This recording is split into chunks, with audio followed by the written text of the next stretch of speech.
Chai! Now wow, people wey suppose talk truth to power don't off mic. And if we talk, now 500,000 they go summer us, call them hate speech. But fear not, Maiyegun don't come. He go torchlight every corner, nooks and cranny of all these bad people where they spoil our country.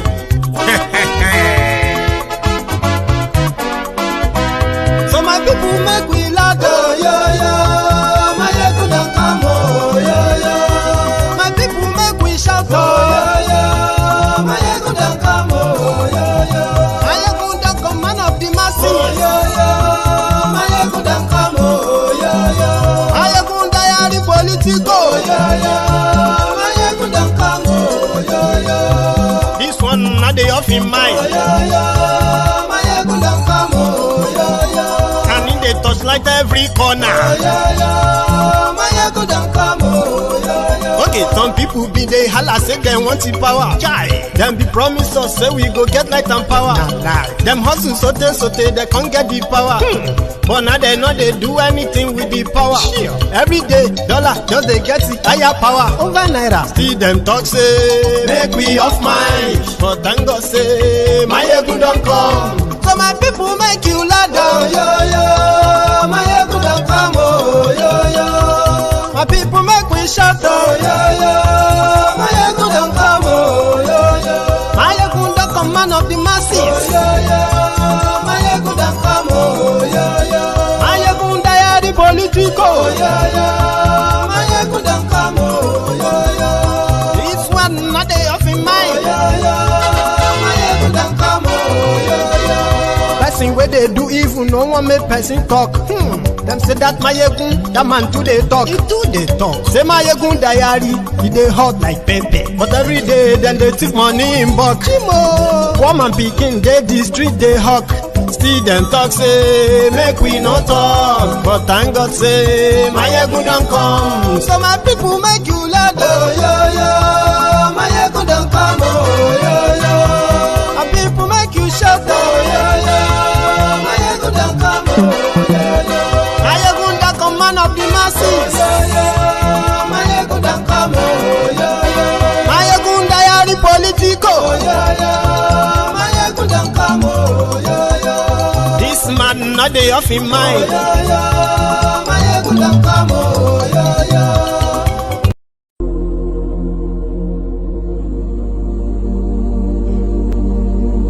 We don't know what it means. Most of us do not understand what it means to be a Biafran. You have not seen anything yet. I was kidnapped. I was beaten. I was spat at. My clothes were ripped from my body. Women urinated and poured it on me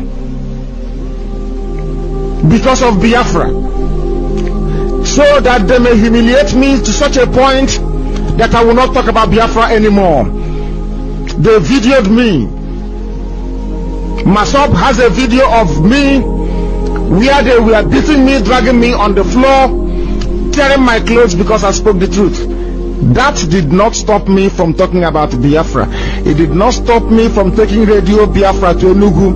It did not stop me from broadcasting Radio Biafra from Nnewi. It did not stop me from broadcasting Radio Biafra from Onitsha, from Owerri, from Abba, from Port Harcourt.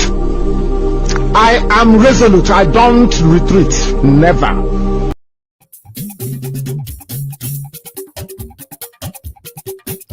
Good evening to you. Good morning to you. Good afternoon to you from wherever you are watching from. This is Maiyegun Live.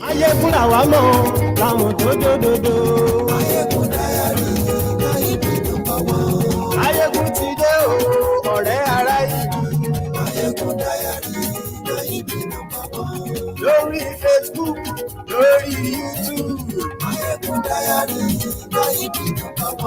Gbogbo bó ṣe ń lọ ni Maiyegun dá wa sí. Àṣírí ọ̀jẹ̀lú kì í bò níbẹ̀ o. How is the audio? Can you hear me? Bó bá ṣe eré, àní Maiyegun máa wí. Ó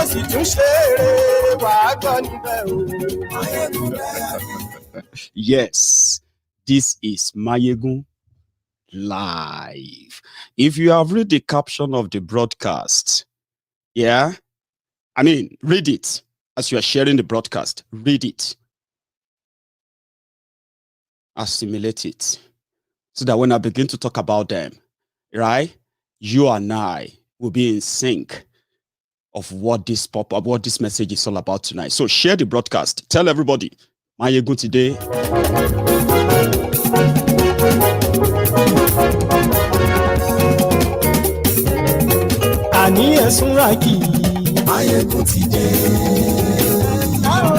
Maiyegun today. Ọ̀jẹ̀lú ẹ̀sùnràkì. Maiyegun today. Thank you.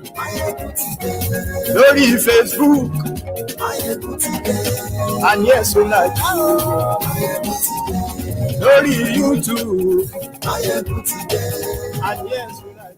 2 days ago, the news broke that gunmen, that's what they love to call them, gunmen, invaded the staff quarters of University of Abuja, and they kidnapped 6 people, including 4 staff. Now they are making a demand of 50 million naira each on every one of them, making it a 300 million naira ransom demanded. Today, same thing happened again in Abuja. Well, outskirts of Abuja, because that's what they will say. When you meet the people in Abuja, they will tell you, no, it's outside Abuja. Well, they came back again and they kidnapped a school vice principal. That is in Abuja. In response, the Nigeria military, or let me say in response, the Boko Haram's government, they have drafted military to provide security for any terrorist invasion of Abuja. That is on high alert as we speak right now. Maybe your media in Nigeria is not really feeding you with that. I'll tell you more. Also tonight, like I said, if you take your time to read the caption, I want to talk about the Lagos collapsed building. You know, for everything that happens sometimes, there are always going to be snippets. Maybe rumor, maybe not so rumor. And they say in every rumor, you know, most of the time, there is always some truth as well. So I want to tell you a few things I know, or a few things I've heard, and at the same time, how that affects the state of collapsed or failed Nigeria. That is why I want to talk about it. Money laundering. That some of you probably never really, probably have an idea of how they steal your money and how they get that money out of Nigeria undetected. I'll try my best on that of the real estate and exactly what happened in Lagos, right? Also, I want to take a time to just touch on the fake life, the fake government, the unknown government that you have, which has given birth to unknown this, unknown that, unknown crime. So many crimes that are unknown to us are now happening to us by unknown criminals protected by the unknown government, Boko Haram's government. A fraudulent pseudo-democratic government, they call themselves. Well, I call them fake. The country is broke like Pangolo, to the point that the Central Bank of Nigeria have to print money, right? In order to be able to fulfill the usual Bambiala, monthly Bambiala to all the states that goes to Abuja to collect money. That's how bad it is. They have blamed everyone. They have blamed everything. They've even blamed God but themselves. They've never blamed themselves. So the same fraudulent Emefiole has brought out another idea, and they call it INIRA. I'm also going to shed a bit of light on that because of their 2022 fraudulent budget, because they have no money. They don't have money. But guess what? They want to build 14-bed clinic, VIP clinic inside Aso Rock with 21 billion naira. They don't have the money. They have to borrow it. They don't have it. I'll tell you more on that today. And more. Anyway, let's get started. And also, by the way, you might think of every other thing they've told you about IPOB, and you might have swallowed many of them for your own reasons. What they asked for was that people should sit at home and never become the victims of this marauding terrorist in Nigerian army uniform. That's what they came to do, to kill, to steal, to destroy. Stay at home. Don't let them use you for their elections blood counting. Well, Anambra State government has declared Friday public holiday. And they said all the filling stations should shut, by the way. Friday, Saturday, which is in 2 days' time. Saturday is the election. There is no movement. IPOB said they're going to stay at home. If you love yourself, please don't go and make yourself a victim. That once they kill you, they will not say they kill you because you resisted them from stealing your ballot boxes and all of that. Once they kill you, they will say you are IPOB member who came to come and destroy election. So it's up to you. It's by choice. Nobody is going to force you on that, right? But it seems that the state government is also probably making it illegal now. Like, listen, just if you don't have any business with our election, don't bother coming out because there will be nothing to do out there anyway. So, which means if anything happens during before, during, and after their Anambra election, you know people to hold. I'm going to touch on that too. But let's start from this attack in Abuja. And most importantly, these attacks are not really anything new, okay? But the response, the reaction of those who pledged to keep us safe towards these attacks, how they are channeling the resources that they don't even have, scarce resources they call it, channeling them to crush on civil rights activists, while terrorists walk straight into most of the places that they call fortified, sanctified areas. Well, they attacked the Defense Academy in Kaduna, and that is a place they call impenetrable, a place that nobody can try anything. They went there for hours. Today, to this day, they have not presented to us that these are the people who carried that out. Nigeria is in a big mess, a big one that even those of you who actually claim to love Nigeria, you should, well, I don't know, maybe you are not yet, but I want to believe that most of you are also concerned, right? You want your government to do the right thing. They told you to pray, encourage them, wish them well, blah, blah, blah, blah, blah. But that is not working. And here we are, where your government, people sit inside their own different, air-conditioned rooms in Abuja to decide what is priority, what is not priority, who are the priority and who are not the priority on the scheme of things in a country like Nigeria. And this same mentality, this impunity, this whole thing, right, is the same contagion that has affected your security apparatuses too. They have placed priority on what they think is priority. You and I can condemn school kidnapping, school children being kidnapped, the killings, 60 people kidnapped in Kaduna, 150 people killed in Sokoto,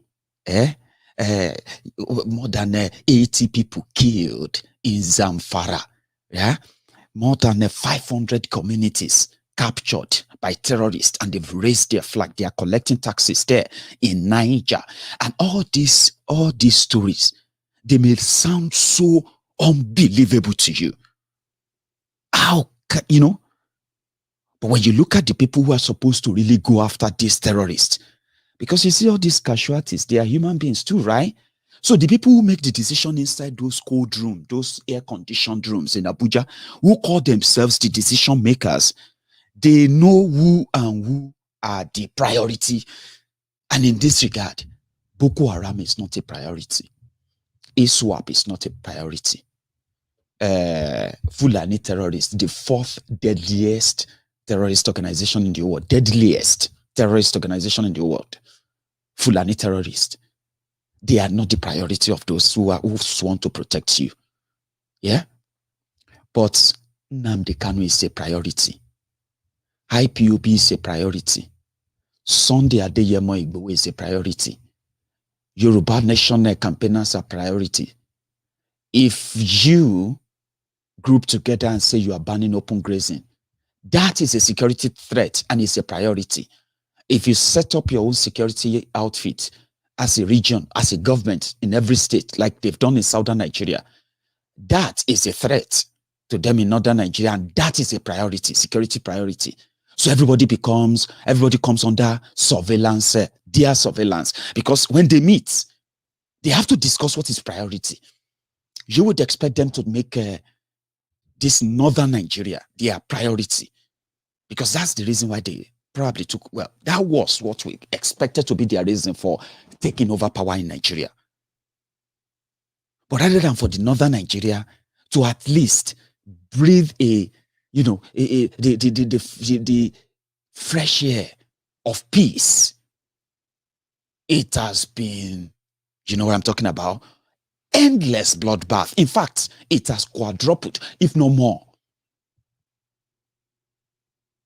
So those who sit there to make that decision, the northern Nigeria or any other insecurity in Nigeria like that, they are not really priority. The only priority are those who stand up to ask Bukwari and APC, Egbekegbe, to do the right thing. By the way, I hope you have heard that Obi Cubana is still there with them in the EFCC. Do you know that? Okay. Some of you will begin to understand what is the priority of the Bukwari's government and why is it so difficult to have a country, I mean, like Nigeria right now, right?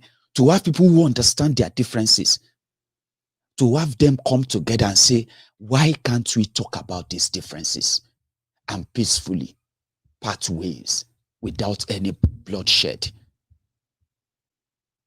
So every time you feel like, why is it so difficult? Then when you look at Bukwari and gang, where in their own way, it is like Nigeria is their conquered territory with this absolute power they have. Some of you are going to come to that reality soon, because if you are an Igbo man or Igbo woman, in the scheme of things in Nigeria, there is no way, nothing you do that will make this rotten system accept you into their fold. I know many people who have been living in denial of that too, but look at it this way. IPOB that they have demonized enough, Yoruba Nation that they are now working so tirelessly to demonize terribly too. What they are asking for was prompted by the marginalization that is so visible in Nigeria. This treatment, this impunity they call it, where some Nigerians are more Nigerian than the others. This marginalization, this profiling, and until lately, when Bokwari came in, this state-sponsored terrorism, they are reasons enough for people to say we need to renegotiate this union. And their demand is very straightforward. Let us put everything on the table. Let everybody say, okay, yeah, how do we then part ways?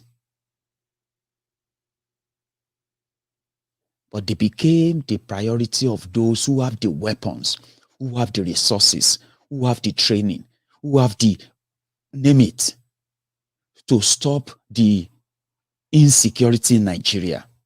I mean, cut this terrorism to the barest and possibly take shines of agitation for we want to break away. We want our own country. We want our own, you know what I'm talking about?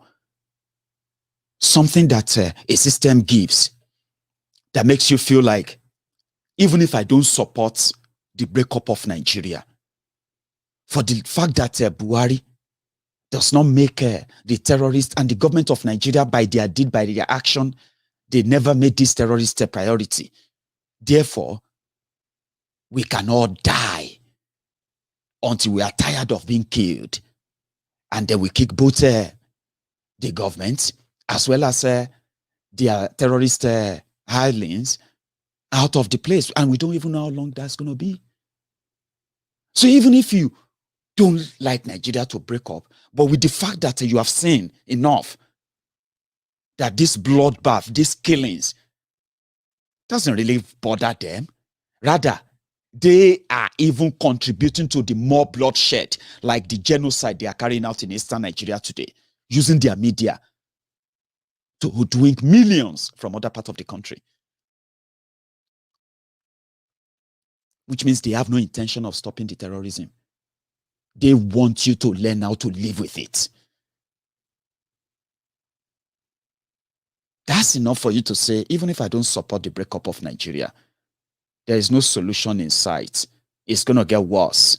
And I mean, worse. And how long do you think we have? They prioritize those they considered as enemy of their own agenda. And that is why every time they walk into a school and they kidnap school children, just know this. It is because the government allowed it. Yes. 40,000 security men are currently in Anambra. 40,000.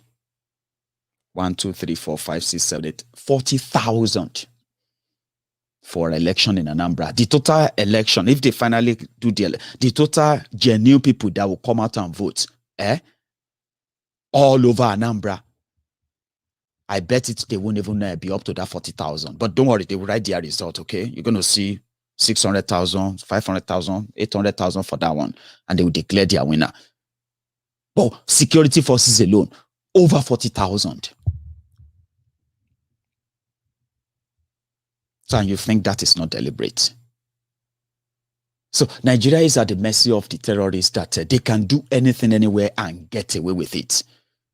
All you have to do is what? To negotiate. It has gotten so bad that when you go to every police station, this is not even northern Nigeria now, every police station in southern Nigeria, go there and report Fulani terrorists. Oh, some people with their cows, they are now on my farms, they've destroyed my farm. You will be arrested. Like this Adamawa farmer that fought with Fulani terrorists on his farm. They've sent him to life in prison or something. Sent him to death for defending himself on his own land. So that is to tell you how culpable the system, the government is. And it's just like a command.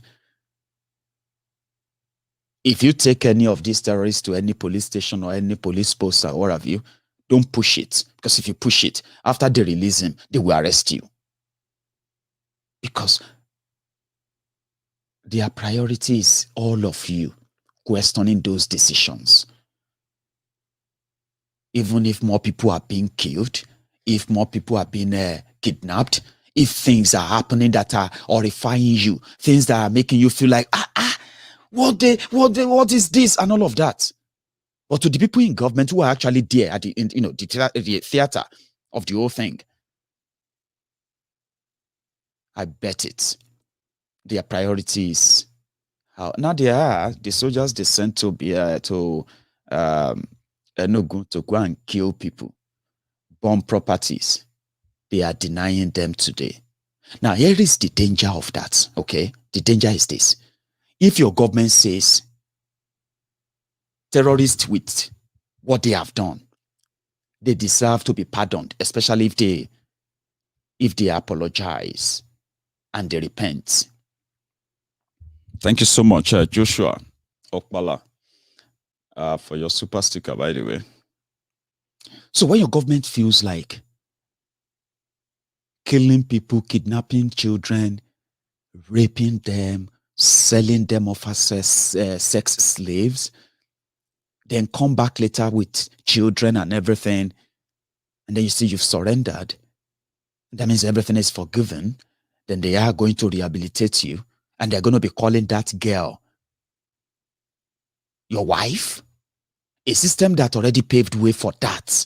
No punishment, no nothing, and they even pride in it.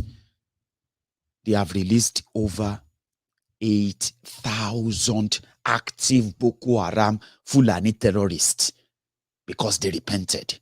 Over 8,000. How many soldiers makes a battalion, by the way? 400 or 300? I don't know. Help me. Those who have the military background. Now, tell me how many battalion of army are you going to find in 8,000 active soldiers?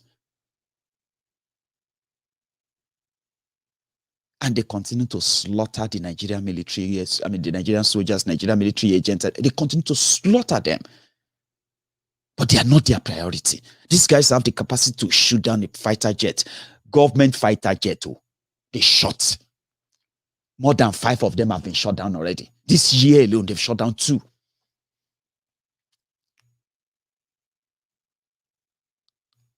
But the Eastern Nigeria is their priority.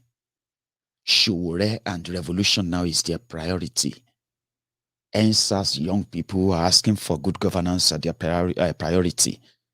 Radio Biafra, IPOB, every other person, except themselves. Yet, they continue to set the country up for that total collapse and destruction. That when that happens, right, there will be no bargaining chip. There will be nothing.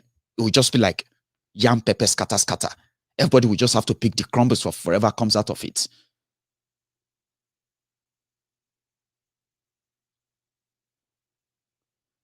They own the power, but they leverage on it. They leveraged on the insecurity that brought them to power.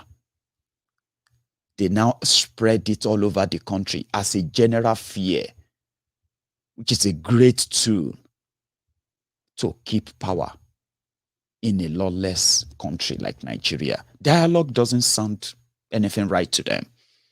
It's about power. Power. Grab. I will teach you a lesson. I will wipe you off the map. I will, your parents didn't tell you the true story about what happened then. Maybe we will teach you that lesson. That kind of power, arrogance. Right? But they are friends. That's the issue. They are not alone. They have friends who can always explain this madness away. When I say friends, we have them in southern Nigeria. We have them in southern Nigeria, Yoruba land, Biafra land. So the danger there is that you and I, whether you support them, whether you don't support them, you are at the mercy of getting caught up in the consequences of this insecurity and those managing it. maybe I should explain that. When terrorist knows that the worst case scenario, if they ever get caught, was that they're going to get amnesty. That you get killed, got kidnapped, that you paid ransom, those don't matter anymore. They've repented. And according to Malamu, international war law, something they made up there, because you no longer have any law in Nigeria.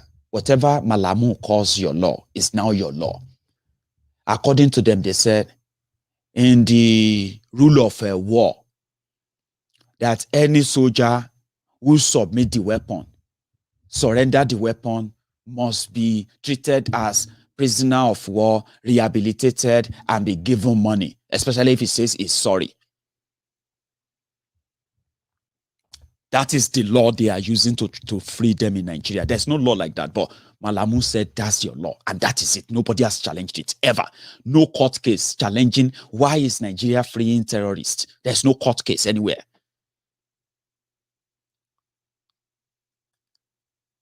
That if they lay down their arms. But the war is still ongoing. Those they released have gone back to the war front again. They've committed worse and worse and worse. From the report we have received, many of them have been caught 2-3 times, and they have gone through that same repentance rehabilitation center with your money, trained with your money, paid with your money, and all of that. So it's like when they know they don't have any consequences, right? And then your government begin to gaslight people, begin to call them criminals. You know they are not criminals. But your government insists.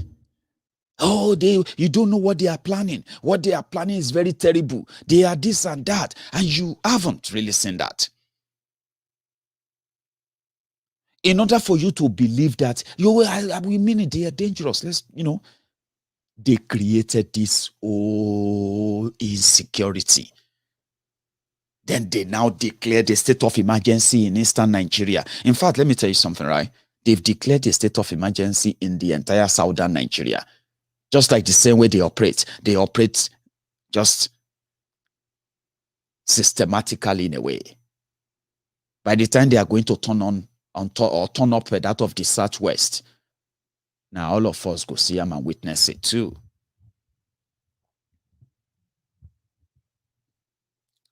The license to kill innocent people, the government can create it. And they created it. And that is exactly what we have in the eastern Nigeria today. So if you meet so many people in Lagos, you know what I mean? They are not really bothered about people getting kidnapped in Abuja, people getting killed, like, in Kaduna, or getting kidnapped. They're not really bothered. But ask them about, don't even ask them. They are more interested in what is going to happen in Anambra. And you'll be wondering. Don't be wondering. It is exactly what the system wants them to believe. IPOB is more dangerous than the people who could go into a university and kidnap children, go into colleges and kidnap school children, march them into the forest and rape them repeatedly, collect money on them, kill some of them, and then, they do it again and again and again. That is what the system wants them to believe. Look at them. They are burning their region. Look at all these IPOB people. Because that is exactly what the system wants them to see. Now, when we got the video of the people who are burning people's properties, when we got the videos of people who are killing people in their homes, they ended up not being IPOB members. They ended up not being anybody from the, from any Biafra movement. They ended up being the Nigerian military, the Nigerian soldiers who are saying to burn people's properties down. And in reaction, the Nigerian military quickly said they warn all their soldiers never to record videos, because the job they are supposed to go and do in eastern Nigeria is to commit genocide, ethnic cleansing. right? So they had to issue a quick statement. Soldiers, don't record whenever you are killing all these people for us. Don't record them anymore. We don't want to see your faces. Continue to do your job. No punishment, no nothing. So what that simply means is that when they are busy doing all of that, you, myself, everybody who is trying to run their daily businesses, run your life normally, legally and all of that, you are at the mercy of those who can grab you, and you will have nobody to call. Nobody to call. I mean, well, no government to call. Maybe you will have your family members to call to pay the ransom. If you are lucky. That is the state of Nigeria now.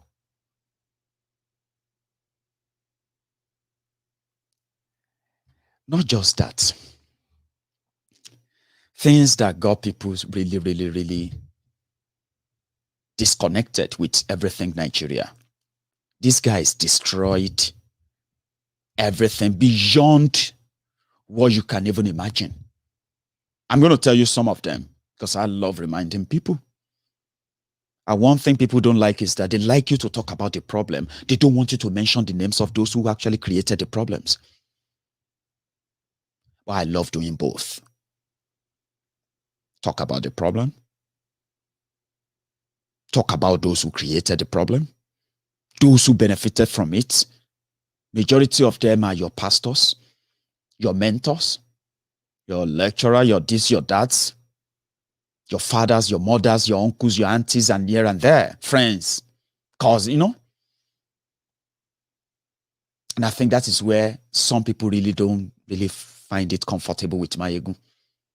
Oh, Baba, yes, we know. Talk, give us solution. Give us solution. Okay, the solution is that let's get all these guys and round them up and tie them up and just dump them in one room, and then forget about them. Ah, no, Maiyegun, you can't do that. You want to grab my uncle? Now my uncle they pay my school fees. All those stuff. That's where people get this. That's where they disagree with Maiyegun. Ah, you shouldn't have called him Olushi now. He's an elderly person. I understand. That is where we begin to get disconnected. But I love doing both. I love doing it all. They came in, they told you that if you did not follow change, Nigeria will cease to exist. There will be no more Nigeria. Because your dollar will be gone, your naira will be gone. I'm sorry, I said your dollar. Your naira will be gone, your this will be gone, your that will be gone, and so many other things they told you. Maybe I am not saying it right, yeah? Let me show you this as a reminder. Then I'll bring you back to today. Yeah? And then we can then see what they have done to you. Enough for you to know that going into any election with them is like the validation of what you are used to. So far, no, they tire you. Yeah, this is what they told you back then, just before today. This is their record. The exchange rate has moved from 120 to the dollar to 240 to the dollar. That is Jonathan's record. Jobs have been destroyed. Livelihoods have been destroyed. Over 1 million people have been displaced because of incompetent and corrupt security mismanagement. Meanwhile, during this period, oil prices have been at their all-time high. Trillions have been budgeted for security, but the only thing you see are mansions in Abuja owned by ministers of defense and generals. We know these houses, we know the owners. This is the record of the Jonathan administration in the last 6 years. That's why they don't want to talk about it. So what do they talk about? They move from church to church preaching religious division. They move from town to town preaching ethnic division. They have no record to run on. They take photographs of private estates and claim that the government built the estates. They take photographs of railway bullet trains from Port Harcourt and claim that it's federal government train system. They lie for a living. Do not believe anything they say. Even when they say good morning, check. It is probably evening.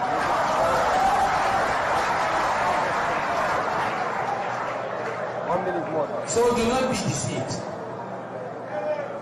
I am here before you as a father of young people like you, because I have many children. We don't count our children. We count blessings. That I care about your future. We all care about your future because we have children too. And we want you to stand up and vote for change. On that day, you get your BBCs. Don't be intimidated by anyone in uniform. Remember,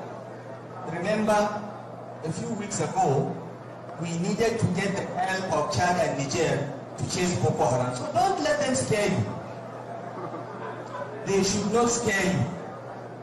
Go out with your permanent voter's card and vote for the party and the candidates that will secure your future. That party is the ABC. Fellow Nigerians, this is just the beginning. You get that? So that was in 2015. Today, after wrecking by the way, somebody was asking that have I seen this? Oh, of course I've seen Tanko. You know, I say now the tailor with the make suits for Tanko technicality. Now that tailor I go to patronize now. Have you heard about that? Don't worry, we'll come back to Tanko technicality. They destroyed everything they met. The money they met in excess crude account, they depleted that from billions to a paltry $2 million. They borrowed from everything, everyone or anywhere, whoever they come across, they borrow from. And they are willing, they've always been willing, Emefiole, to devalue your naira, because every now and then, everything Bukwari touches is devalued. So devalue your naira. Businesses started folding up.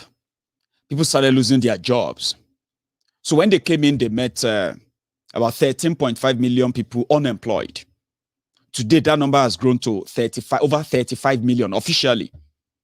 Why people said, listen, Maiyegun, you have more than 60% of Nigerians who have become jobless because of this Bukwari's destroyed economy. But they blame it on corruption and corruption. What they are not telling you is this.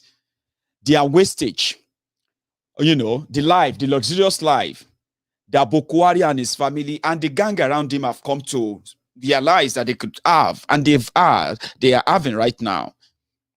This is a life that is very expensive. A life, most of it, that required your forex most of the time. You see, when your central bank gets dollar allocation or forex allocations from all over the world for, you know, exchange for whatever they are selling to them, they keep them in that safe in that central bank. Now, they have what they call the allocation to your banks too. These are meant to be like, you know, a bit of a, you know, disseminating, or let me say, distributing the available forex, especially for those who are going to trade in it, who are always in international trade and all of that. And they love us too. Those of us who are in the diaspora, we are the natural, organic forex generators. Do you get that now? Like, because we earn our money in dollars, in pounds, and all this money that are far gianter than, you know, than your naira. So we are the natural, the organic forex mobilizers for Nigeria. A year, we send back what has now become famous annually, over $30 billion remitted back to Nigeria for different things. And as Nigeria goes further into poverty, the more we remit back into Nigeria increases. And they have said it, right? By the end of 2025, yeah, Nigerians alone will be remitting more than over $50 billion to Nigeria annually. Maybe they have seen that Nigeria is going to be poorer and poorer and poorer. You know what? Where this money goes to? This money goes into paying for school fees, hospital bills, house rent, this, that. Things that as Nigeria become harder and tougher are now becoming luxury to people. Ordinary things are becoming more luxurious to people these days. So we are the natural forex giver. Okay? So Emefiole became disappointed when they heard that this old money we sent to Nigeria, they actually don't go through the central bank system, because as the central bank, after they have depleted, after the petrol, the crude oil they are selling, after that couldn't give them any real forex anymore. They just tell you the figures. When it is time for NNPC to give you the money of the oil they sold, they will have nothing to give. Last, nothing to give. Emefiole will quickly run into the central bank and print money for them to balance it up to something they call Bomila Shiri. Emefiole, after they have destroyed the economy, did all of that, and the naira is now worthless, they ban cryptocurrency because they couldn't control. They have no idea. Everything, they know that money is in that system. Some of you, some of us, so we have some of these agents, who actually make some of our transfers for us. So they don't go through the normal bank this. So what we do is that we just give the forex to these agents, and they just give us the naira to whoever we want to give the money to in Nigeria. No trouble, Asules and all of that. But the Central Bank of Nigeria, the biggest economy they claim in Africa, they've run out of a forex. So Emefiole, after 6 years of fraudulent back and forth economic somersaulting, after 2 or 3 recessions, they now came up with one idea. They said, we found out that people are hiding their money in cryptocurrencies. Some of these people are keeping their money in dollars. And when you keep your money in dollars, domiciliary account, you are supposed to have that dollar equivalent with your central bank. Let me put it this way. If you have a domiciliary account now, domiciliary account means your dollar account or your pound sterling account. I don't know if it's only dollars in Nigeria, but that your forex account, whatever you have in that account, the equivalent of that should be with your bank. You will believe, right? And your bank, GTB, Access, or whatever name they give to themselves, right? They also believe that that money, if it's not in their vault in Lagos or their branch where you have the bank account, that money should be with the central bank. Emefiole, they have depleted. Bokwari and gang, they have depleted everything about your central bank. Korofo na pangolo did. So Emefiole, they can print naira, but they can't print dollars. So they now was like, we are going to ban cryptocurrency. As everybody was saying that naira continued to crash and crash, smart people, they started converting their naira to dollars, put it in domiciliary account. Emefiole came and they said, if you have domiciliary account and you have dollars there, they are going to give you the central bank exchange for naira. If you have $1,000 there, instead of you to get probably 500 and something thousand naira, Emefiole will take your $1,000 in your account and it will give you 300,000 naira. I don't know if many of you heard of that just in the last couple of weeks. That is part of the economy way of stealing, whatever they can take. They said cryptocurrencies, they banned cryptocurrencies, they banned cryptocurrencies in Nigeria because they cannot, they said it's untraceable. They cannot see it and they can use it for terrorism. Emefiole, when they banned cryptocurrency, they now brought something they called Inira. Inira is the other way of targeting the diasporans and then deceiving the 200 million mumus in Nigeria by telling them that, listen, this is our own. This is Nigeria Inira. And they actually call it in Naira, by the way. And they call it in Naira. Even Bokwari was asking him, waiting be this. Now open board with this. No extra. Waiting be in Naira. Baba, no worry. Na Genje. Emefiole know what he's doing. And I'll tell you about it. They destroyed your economy. Destroyed your job. Destroyed everything. And they also managed to wreck you and dip you in debt. When they came in, right? They said the Nigerian debt was put at 7 trillion. Today, Nigerian debt is now put at over 39 trillion naira. Now, that means Bokwari and gang have borrowed more than 3 trillion.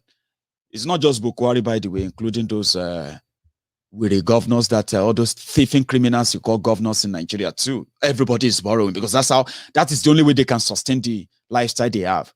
Emefiole now brought something and they call it Inera. And they say, now this thing will go present to Nigerians like this. Nothing day here and a whiteboard and you put in Naira there. Wait till we go tell people, Baba, don't worry. They no feel no. They no feel no. Now, Emefiole, what they call Inera is that, you know, all of you who rushed to go and download the app. Once you have the app on, normally when you have digital currencies, right? They call e-Naira digital currency. There must be something behind it which gives it value. So if you have $1 and you decide to buy, let's see, and you decide to buy Naira, I don't even know how to compare Naira with it. I don't want to use Naira.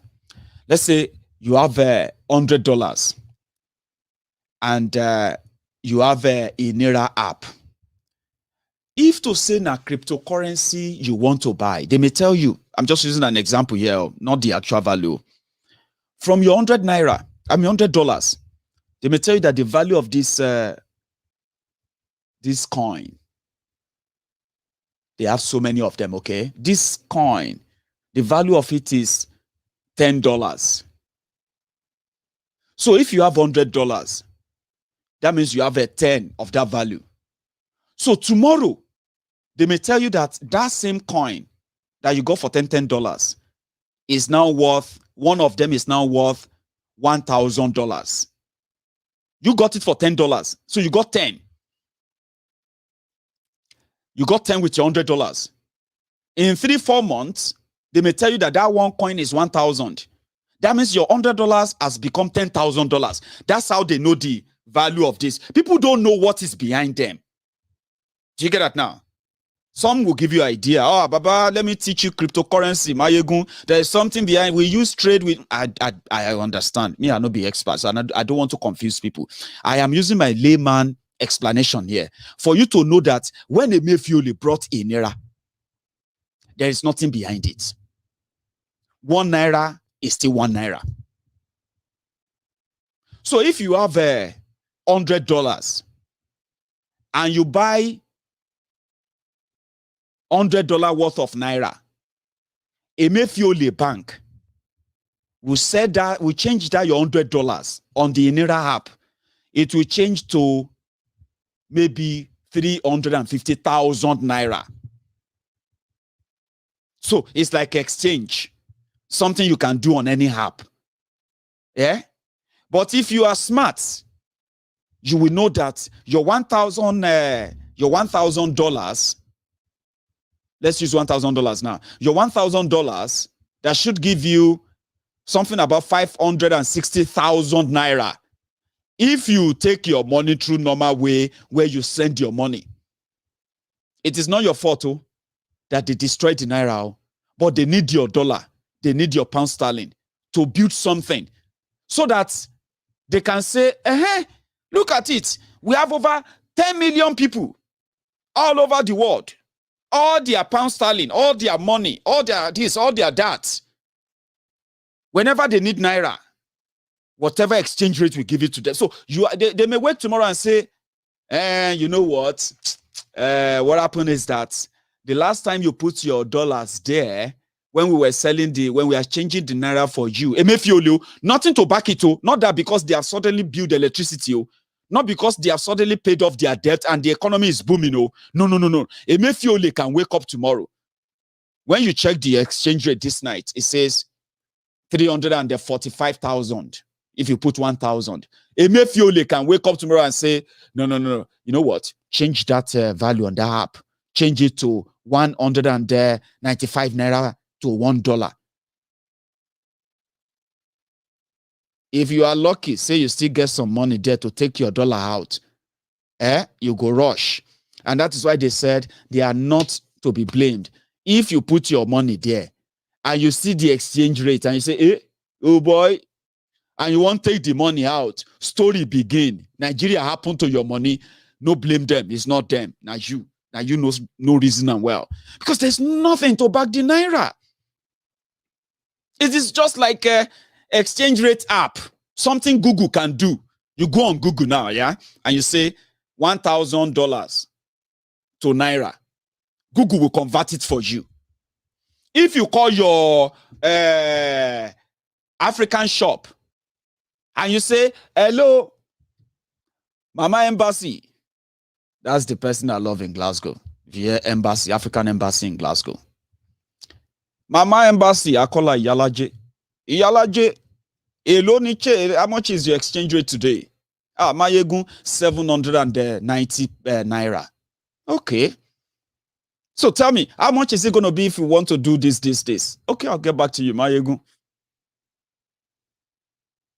I mean, come on. Is that not what we do? How could you not see that? But you see, every time you download that app, as a patriotic like, which is all right, it's your money. Do what you like with it. But like I said, it is not e-naira, it is e-naira.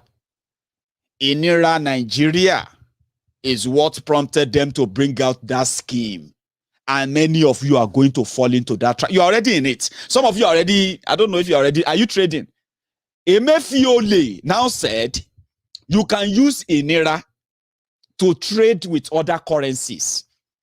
That's a fraud. That's a lie. E-naira is just exchange app. Okay, some said you can. Yeah. So what you have to know is that you need to have a lot of that naira in there before you can buy any coin that is that coin is out there.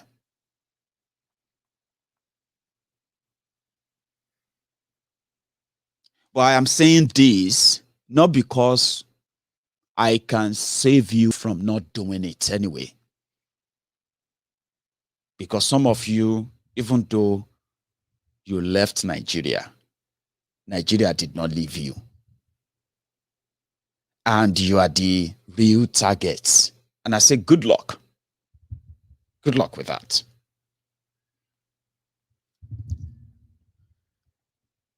Priority. Remember? They are still doing the same thing, expecting a different result. And what do I mean by that? They continue to borrow to feed their expensive lifestyles. For 6 years, Bokwari and gang, they have budgeted and spent over 18 billion naira on Asshole Rock Clinic. Many of you have been hearing that anyway.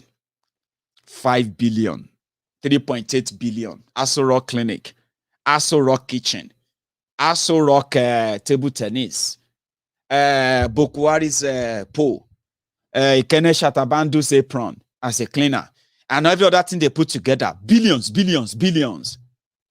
Money they don't have for the life they can't afford.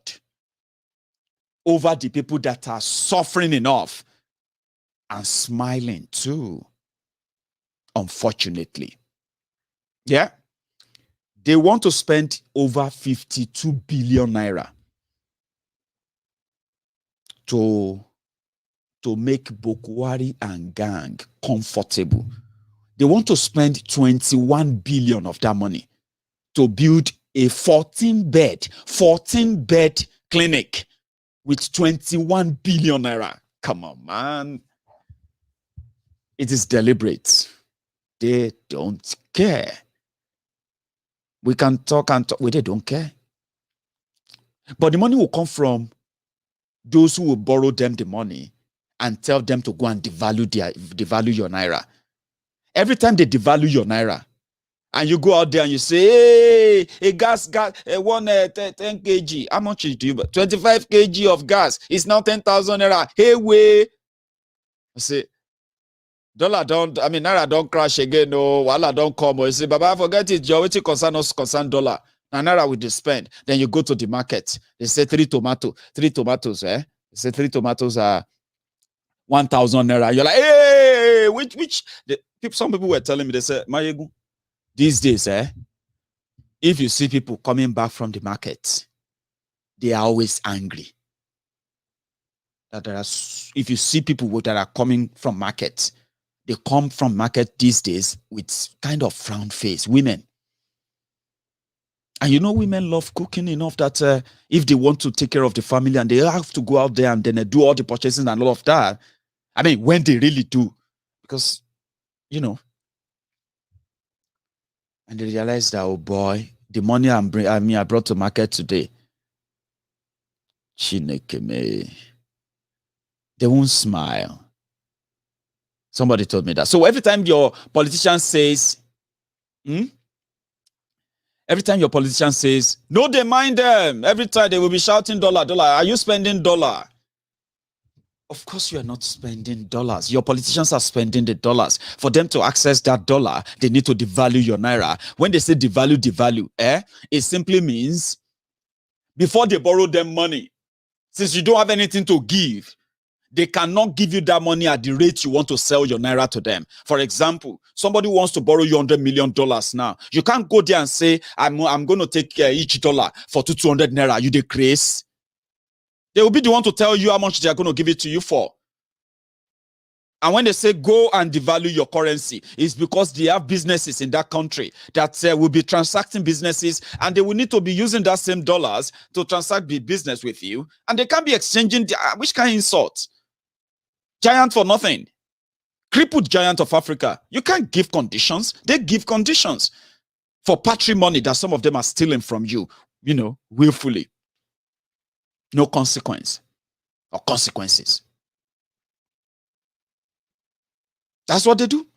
And when they say devalue,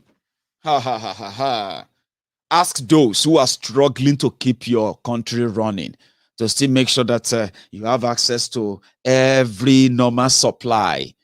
All your supplies, from milk to water to food to petrol, to all the things that you need every day to run your life. Those who are still doing everything within this draconian, chronic capitalist system. Those who are still struggling to make things happen for you. When they finally bring those finished stuff to you, you will scream, how can you say, are we importing Gary? We are not importing Gary now. Why are you selling Gary for Gary that we grow? Gary that we can grow at the back our backyard. Forgetting the fact that the woman that is going to come and sell you the Gary, she has to also deal with somebody who will drive the Gary from the farm to the factory. That man that is the driver, driving all these women from their farms, he has his own family too, his own children. He will also need to buy food. He will need to feed them. He will need to clothe them. He will need to house them. Mama Onigari that they are helping to bring a Gari to the market for you to buy. Mama Onigari will need to pay him very well if Mama Onigari wants to come tomorrow. What about those who actually made the Gari possible? They also have families too. And they are going to buy from the same market you are going to buy from, even though you are working in a bank, you are working in that big office, or you are working just in your own small shop too. Everybody will give something who make the whole thing just like that, like a pyramid thing. The whole thing is like that, top to bottom. That's economy. That's the way I understand economic or economics. So if they tell you don't spend dollars, don't listen to Maiyegun, all these people talking about dollar rising. They are not telling you the truth. Your government said they spent 2 trillion naira in a year paying those who are bringing petrol for you. But for that 6 years, that 2 trillion naira can build you at least 2 refineries that can cut down anything enough to free your money so that they can put that money behind something that can strengthen your naira. So when you don't have anything to back your naira, the lender will have to be the ones that will give you the conditions. I remember when somebody said, Maiyegun, you need we want you to be specific about borrowing and lending. Borrow is borrow. Borrower is borrower. Borrowing is borrowing. I'm talking to people who actually know what I'm talking about. Those who come here to give us this grammatical, whatever nonsense, yeah? They are part of those who brought us here. You don't understand economics. The way economics work is we have hyper, imper. Bokoari wants to go and borrow money. You need something to say, this is what I have. Then the person will look at what you have and say, I want this in heavy. Okay, I'll go give you the money. Or you go give me this percentage. Come down. If you don't, you see what I have, I'll go take them to another place. So now no negotiate. But Nigeria don't get anything to negotiate with. Borrow. My ego don't use borrow. Borrow is a wrong reality daru. So for me, learn constant now. Tori mi o mo nkan je borrowing, mi o de men ton je borrower. Tori mi o lo lender, mi o lo loaner. Were ori yin na lo muru Emefiole. That's were ori yin. That's what makes that kind of Emefiole to be your number one economist in Nigeria. Number one economist in Nigeria. Central Bank governor. Emefiole. No joke. Somebody came to me and they was like, Maiyegun, I enjoy your, you are this as a baba koshi. I'm me only the patronage. They pretend say you don't know what's how they talk. Somebody like you, Maiyegun, should not be using borrowing in your titles. You watch a video for 2 hours, you came back and you said, Maiyegun, we want you to always, because a lot of people listen to you. You cannot be using you know what I mean? The other people are like, Maiyegun, no answer. No answer, we go answer him. Those of us where you see we look like baby out to you, that we don't know borrowing from a loan. I mean, still they beg them, say, leave on. No, leave on. They go borrowing. That's what they do. They go borrowing money. And those they are borrowing from will give them conditions. When they give them conditions, right? They have no choice but to follow it. And every time they accept those conditions, is every time you will feel it and say, I took 15,000 naira to the market yesterday. Now small poly bag like this, I carry the food come out. I say, what's happened? Then steal them from you. They don't steal them. We have to buy small 15,000. Oh dear. It is the decision of these criminals. And when they get the money from where they are borrowing the money from, they use them on this nonsense. They don't have plan of paying back. Bukwari borrowing money that they said will be repaid back in 40 years, 35 years. Bukwari is 89. If you add 35 years to Bukwari's age, that's 124 years. She Bukwari is going to be 124 years. Are you going to go there and drag him? To this day, they have managed to make every Nigerian a debtor. If they begin to divide the base of Nigeria, me will sit down here because I still get the green passport, by the way. I still get them. All of you will get green passports. When they come Facebook, they say, We be a day. It's a day. If they catch our passport number. As a day na 467,000 a day. All of you wait to watch me. If you get your green passport, blue passport, red passport, and every other thing where you get replacement, you see, you'll be unique base every time you use that. If you use that green passport, no go China. Well, I'm just saying, Sha, maybe not now. In 10 years' time, don't go to China.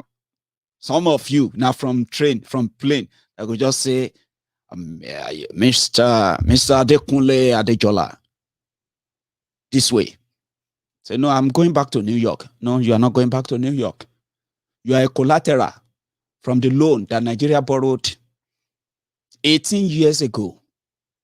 And that loan has accumulated right now. Every Nigerian that crossed this year space, they are owing China 2 million naira. So if I pay you the 2 million naira now, will you let me go? Absolutely. If you pay it here now in this airport. If you don't pay it, you are going to the concentration camp. There are others there. There are many people there, Nigerians. So if you get your green passport, if you get your red passport, if you get your blue, if you get your yellow, if you get your white, anything where you get apart from green passport, Baba, keep on well. As I sit down here now like this, as you are watching me, some of you still saying, help me with 5,000, help me with, all of you begging 5,000, 10,000. If they hold you, that's what, and you don't know, they still have another a year and a half to go, which simply means by the time they are done with all of you, including me, we not live for Nigeria for years now. So they borrow the money. They don't really use it on the things they want to use it for. You know, if you borrow money, right? If you go out there and you borrow money, right? Then at least use it on that same thing so that probably it can yield and pay off the loan. That's what it should be. Kaduna Abuja railway with the Pangolo locomotive train they put on it, the special criminals, they have been able to bomb that. So they've tested it and they know that they can bomb it anytime. Look at the inside of that train. The one they said that it was a mechanical fault. It's not a mechanical fault.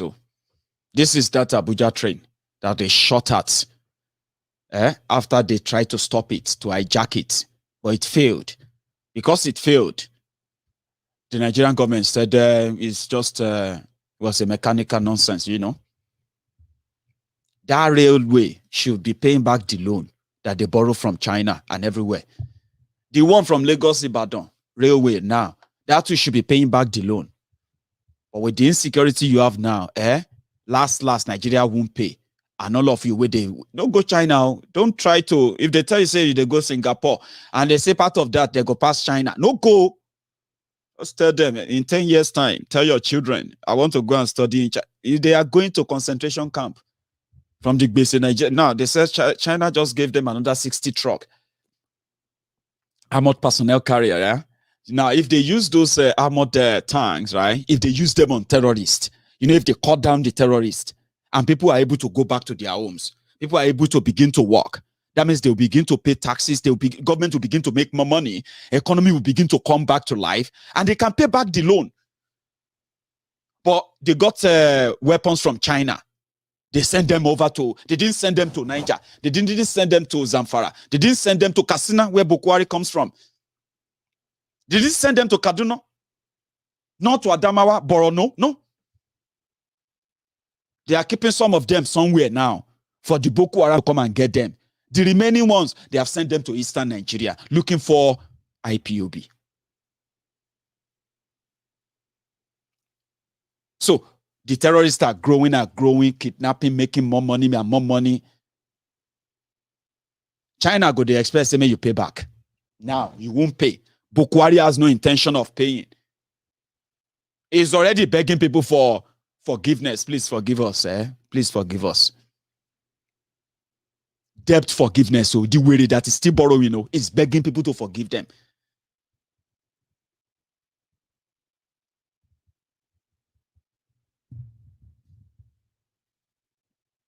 And that's what they do. Waste it promise you heaven and earth, they want to spend 12 billion to maintain presidential jets in 2022. 12 billion. Good luck. Egbere Jolantan was spending 1.8, 1.9 billion in 2014, 2015. We said, are. We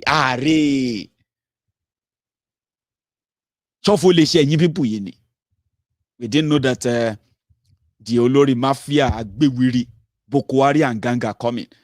When they started their own, they started from 3 billion, 4 billion, 5 billion, 5.5, 6 billion, 7 billion. Now, 12 billion to maintain presidential jet in 2022.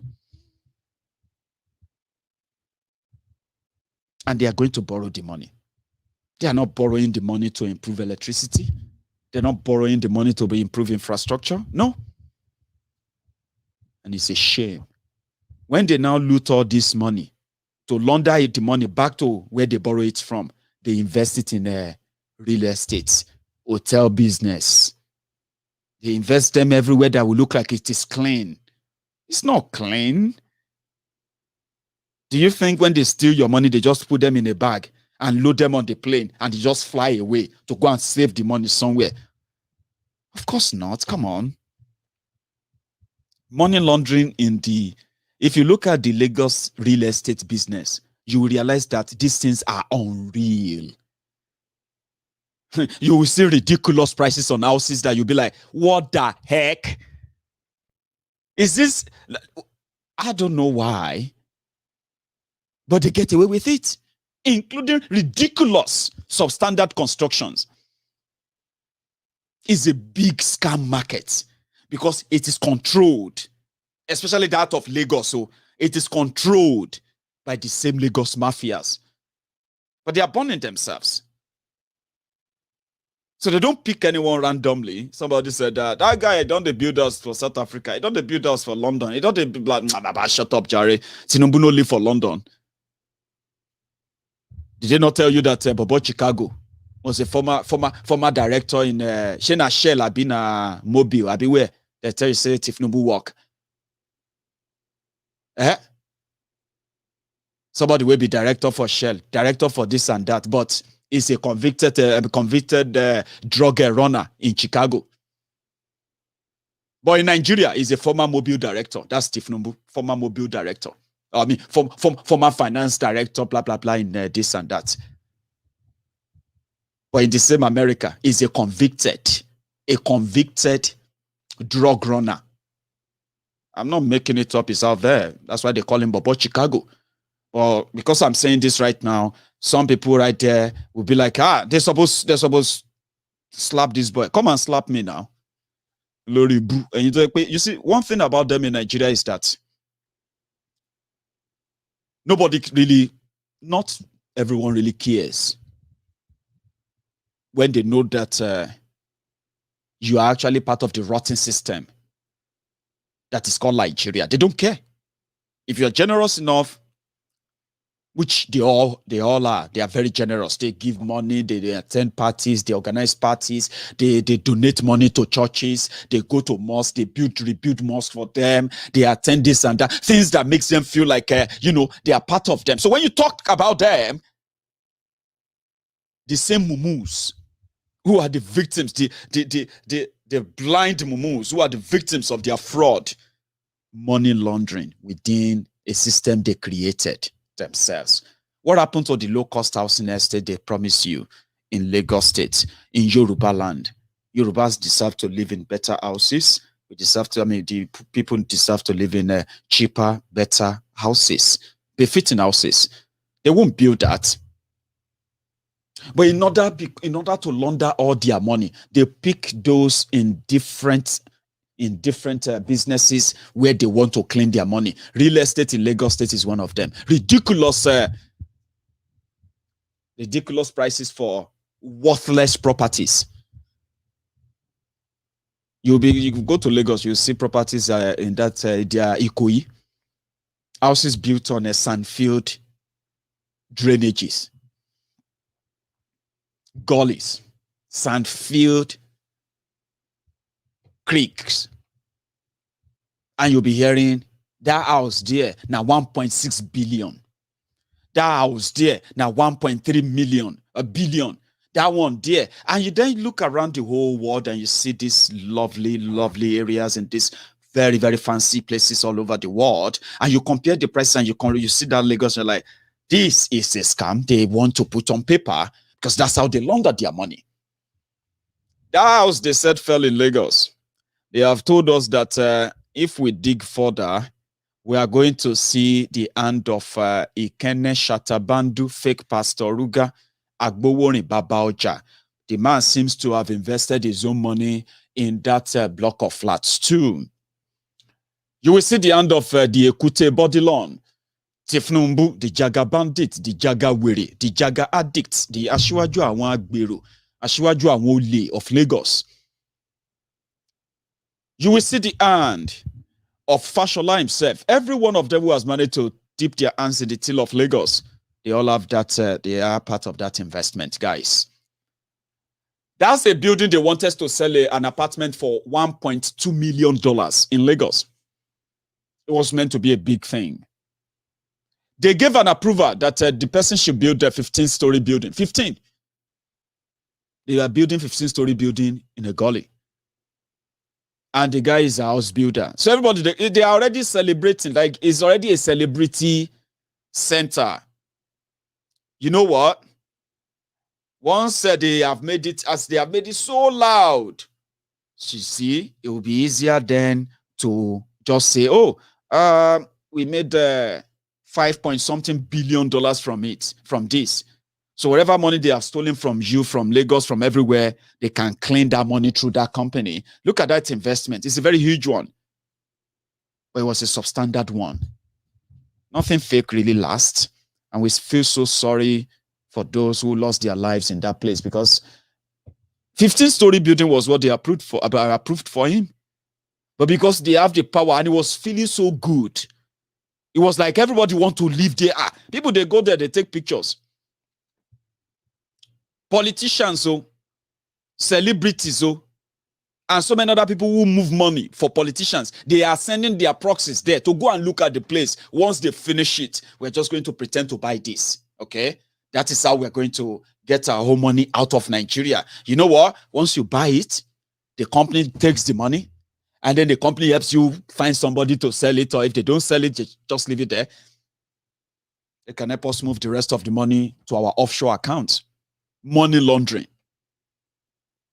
Substandard material. Somebody actually captured this when that happened. Now, let me tell you something. The fourth. Apart from the fact that some of you live in denial, and it's okay, very okay.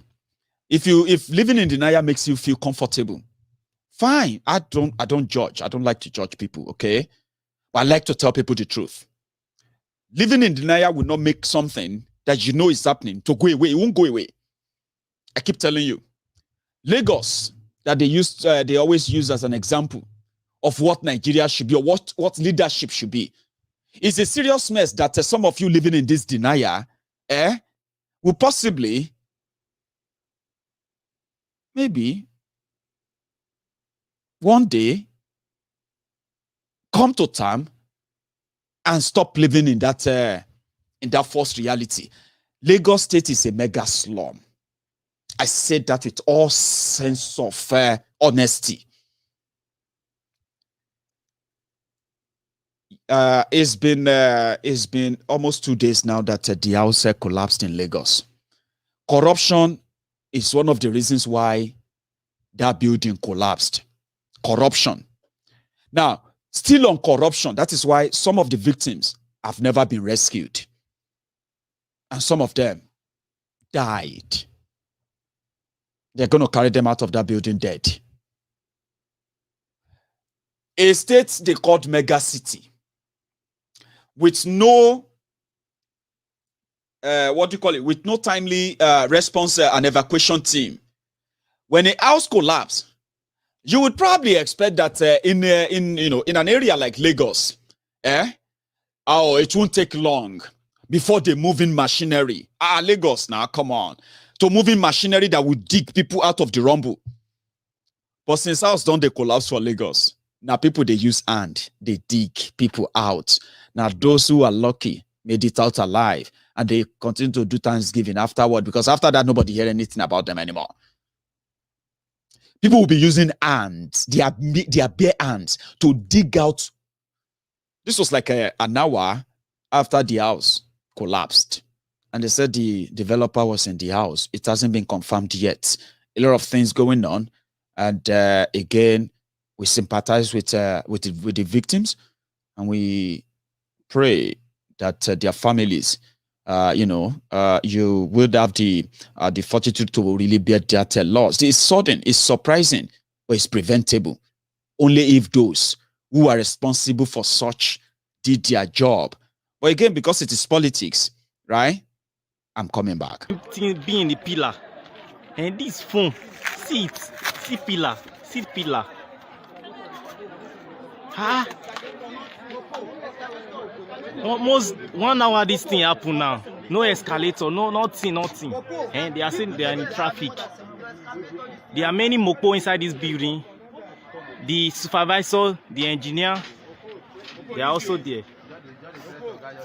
Both the escorts, all inside this building. This was like an hour after it happened. That's Lagos. That place, those buildings, they are supposed to be selling each flat, each apartment for $1.2 million. How much is $1 million, guys? How much is $1 million? That should be, if you use my own agent, you will get 540, you get 544 million naira. Yeah, you get that up to that.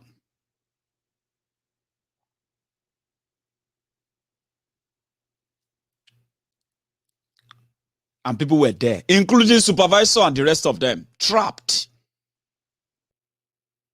They said at least there should be more than 60 people in that structure, inside that structure when it collapsed. A guy even jumped. There's a guy, Ayodeji Oyewole. Thank you, by the way, for your super sticker as well. Thank you. A young man jumped, but they rescued this one last night. Oh, yeah.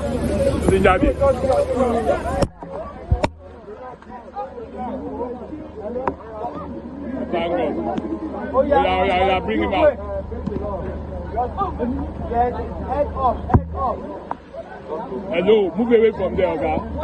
Hello, move away.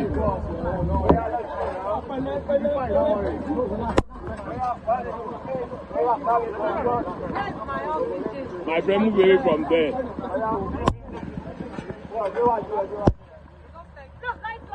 Just let him lie flat. That's okay.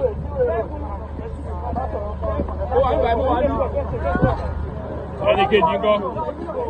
Show the color I'm in. For now, don't worry.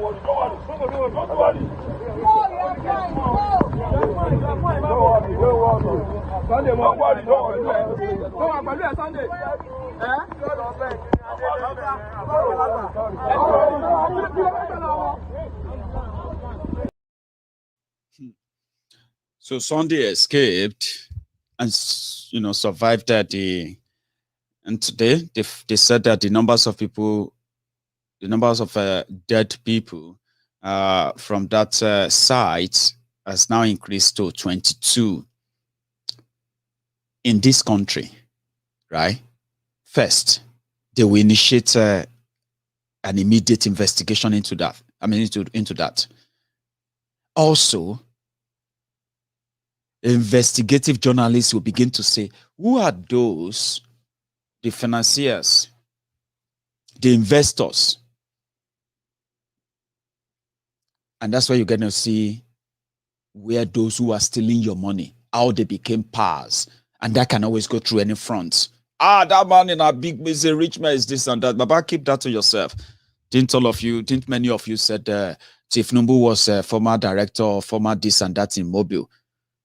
But yet the court document in Chicago shows us that he is actually a former drug baron, a convicted one who made a deal to forfeit all his properties and everything. The proceeds of crime. Documents in Chicago shows that. Not me. Before you stone me, I'm just trying to tell you the truth. So this is what they do. And by the way, they've told us today that Obi Cubana is still with the EFCC. Some of you said they will have nothing to do to him. Of course, they will have nothing to do to him. It's just going to be probably party of a thing. Maybe. Or maybe not.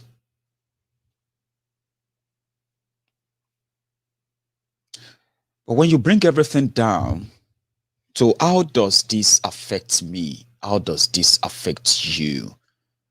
No. Maybe you should first question, why do you still think Nigeria can be saved enough that you still disagree with those who are asking for the referendum? Maybe that's where we should start from.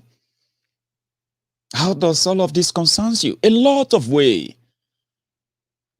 Yeah.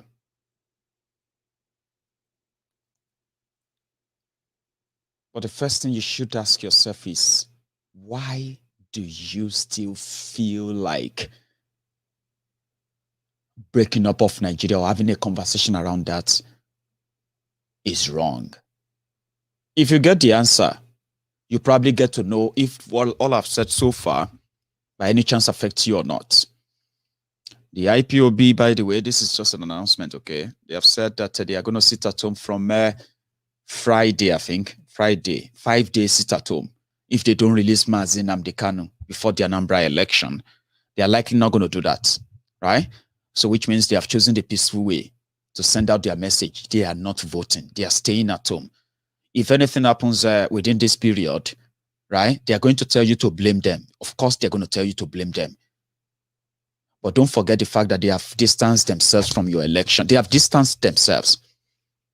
And if you respect that, and you don't want to be like your government, if you respect that, it will be easier for you to pay attention to those who really want to commit the crime, those who really want to kill people, those who really want to cause problem in Anambra. If you don't focus your attention on IPOB, they want you to focus on. They've distanced themselves from it. They say they are not part of it. They are never going to be part of it. But your government is saying, if anything goes wrong in Anambra, it is IPOB. And you want to believe that. Maybe if you take that second to listen to them and say, we are not part of it. We're not going to be part of it. We don't want to. There's no election. To us, there's no election. We're not going to be part of it. And then you can be able to see those who are saying, no, don't believe them. Don't believe them. They are going to cause trouble. They are going to cause trouble. They are going to be blamed for it. Like I said, before you sympathize with Nigeria, or before you even consider what I've said so far, ask yourself, why do you still feel that Nigeria can be saved or rescued with these guys and the consequences of what they have done to us? Dialogue should have been the word, not war. Referendum is not war. Dialogue, conversation around it, keep people safe. And the government have the capacity to get many of you to be disengaged from anything Yoruba nation, anything Biafra, by doing the right thing. Things that will make it a little bit convincing that Nigeria can be saved. But what is it there now that makes you think Nigeria can be saved? I've just told you the future. Now continue to remind you. The characters who have done this, they will do worse. And they're still going to do worse. And I hope you actually get to your or reach your own reality soon enough. I don't trust these criminals. I don't believe them. They don't motivate me.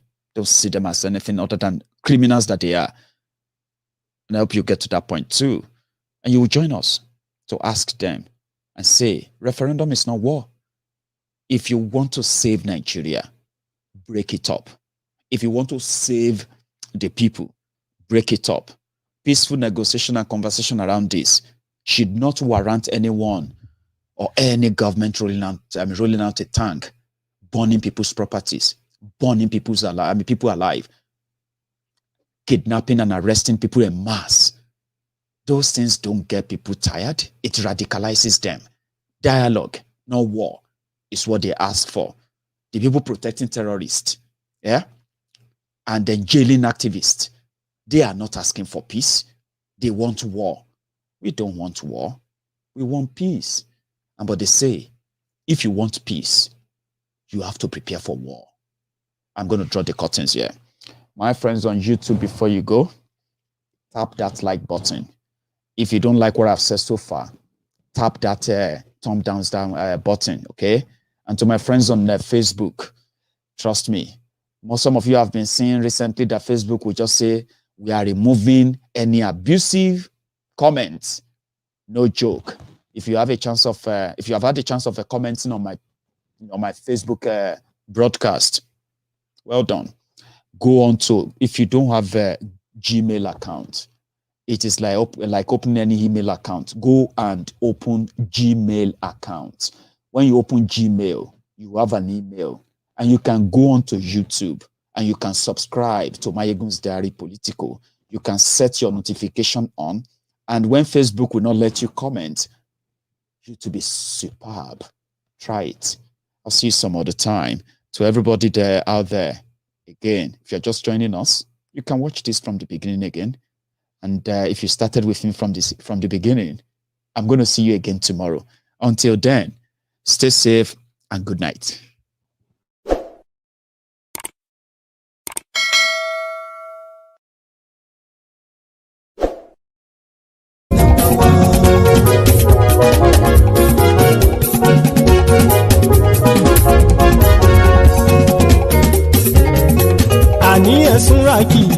Maiyegun ti dé. Maiyegun ti dé. Ọ̀jẹ̀lú Ẹ̀súnràkì. Maiyegun ti dé. Àní Ẹ̀súnràkì. Maiyegun ti dé. Lórí Facebook. Maiyegun ti dé. Àní Ẹ̀súnràkì. Maiyegun ti dé. Lórí YouTube. Maiyegun ti dé. Àní Ẹ̀súnràkì. Maiyegun ti dé. Bọ́ bàbá gbé wúrẹ́. Maiyegun máa wí. Àní Ẹ̀súnràkì. Maiyegun ti dé. Ijó ìgbádìyẹ. Maiyegun máa wí. Àní Ẹ̀súnràkì. Maiyegun ti dé. Pẹ̀sìdó bá rúfin o. Maiyegun máa wí. Àní Ẹ̀súnràkì. Maiyegun ti dé. Kí gómìnà kówó jẹ. Maiyegun máa wí. Àní Ẹ̀súnràkì. Maiyegun ti dé. Ọlọ́pàá tí ń darí bá. Maiyegun máa wí. Àní Ẹ̀súnràkì. Maiyegun ti dé. Aṣòfin tí ń rúfin o. Maiyegun máa wí. Àní Ẹ̀súnràkì. Maiyegun ti dé. Òkúra olóṣèlú. Maiyegun máa wí. Àní Ẹ̀súnràkì. Maiyegun ti dé. Ọ̀jẹ̀lú Ẹ̀súnràkì. Maiyegun ti dé. Àní Ẹ̀súnràkì. Maiyegun ti dé.